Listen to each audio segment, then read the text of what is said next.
House to Home, brought to you by Remax Diamond Realty. Welcome back, my friends, to the show. And of course, the military buildup is on everybody's mind. And Liz and Gina are here from Remax Diamond Realty Guam. And we're going to talk about the differences of how we can capitalize on catering to our military friends, hopefully as renters. So thanks for being here once again. Thank you. Okay, generally speaking, maybe you can ballpark this for us, Gina. What are some of the differences between renting a place that I may own to a military tenant as opposed to like a local civilian tenant? Well, I think the major difference for me is that the military has a very specific guideline of what they expect you to do in the home before the tenant could actually move in. And then the other thing is we have some military families, you know, when you go into the base housing office, they do caution you. They tell you that it would be best if you bring in a lease agreement. Like you go out, you take a look at the home. If you like it, you prepare your lease agreement and have them review it to make sure that, you know, everything is in order based on their regulations before you sign it. Some tenants are comfortable enough, you know, they're familiar with the forms that they're willing to sign, some aren't. So that's, you know, as a landlord, you have to be aware that you might run into a tenant who would prefer to wait until housing takes a look at that. And then the other thing is because housing has a very specific guideline in terms of inspecting these units and what they're looking for. What I tell landlords is, here's a copy of their guideline, go through your home and make sure that the home is going to pass the inspection. If I'm a landlord, Liz, do I need to do any additional paperwork outside of that, like every single month when my tenant renders payment to me? And do I have to give that, you know, turn it in either to the tenant or to Uncle Sam and just say everything's in order? Once the home meets the military guidelines, because the lease always states the lease is subject to military housing inspection and approval. So they'll go out there to make sure there's a carbon monoxide detector, fire extinguisher. So there's certain requirements. They have certain requirements that they have to meet. And if they meet all the requirements, then they'll pass the inspection. So there's a detailed rental information that's completed, that's recorded at the housing office. So when they come through, that information, of course, is kept on file. And if there are any issues regarding the property, they already have the details on it, like who the owner is, contact numbers for either the agent or the owner. So they will come out and inspect the home, as I mentioned, but once they've passed it, then the tenant could move in. They could sign their lease, prorate their paperwork in terms of the rental amount. And by the way, the housing allowance is called OHA. It's Overseas Housing Allowance for Guam. In the States, it's called BAH. And the difference is, in the States, if you find a rental, and let's say your housing allowance is $2,000, and you find a rental that's $1,500, you get to pocket the $500.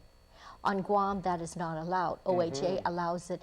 Either you use the $2,200 or you lose it. Use it or lose it, literally. Use it or lose it, exactly. Yeah. And it's not like, you know, cellular minutes where it rolls over or something like that. There is no rollover. You give that back to Uncle Sam. Yes, yes. Okay. You know, the other thing that I find interesting with military housing requirements is that they do require that you have air conditioning in the unit. You know, it is a requirement. So if the home is not air conditioned, it's not going to pass inspection. So Does it matter between split unit or centralized? No, but you have to provide it.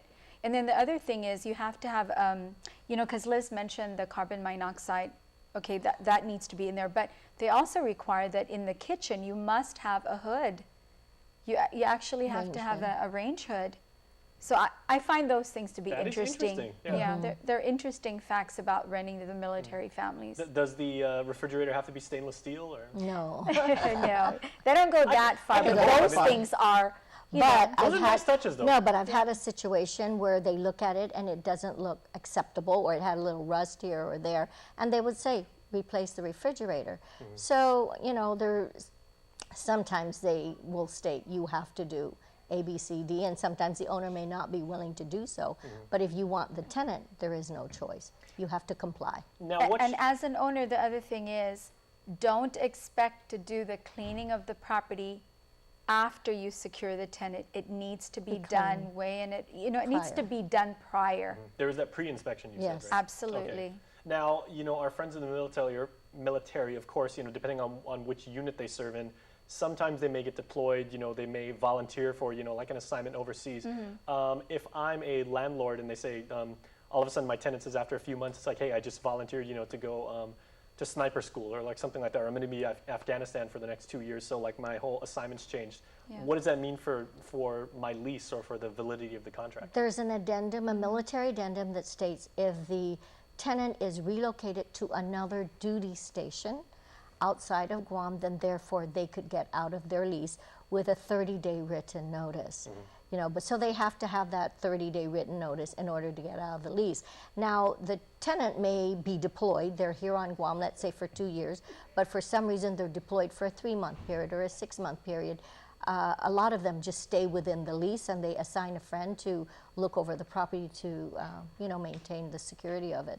But I still get paid as the landlord, right? Yes. Yeah. Yes. Even though they're not physically staying in the Yes. place for months on. Okay. Yes. Yes. Yeah, those are called PCS orders, but if a tenant truly receives long, PCS orders off island, they have the right to cancel that lease agreement. And so that's the other side of the coin. They can actually cancel. That's, the military says if you want a military tenant, you have to agree to accept the terms of and the conditions. PCS clause.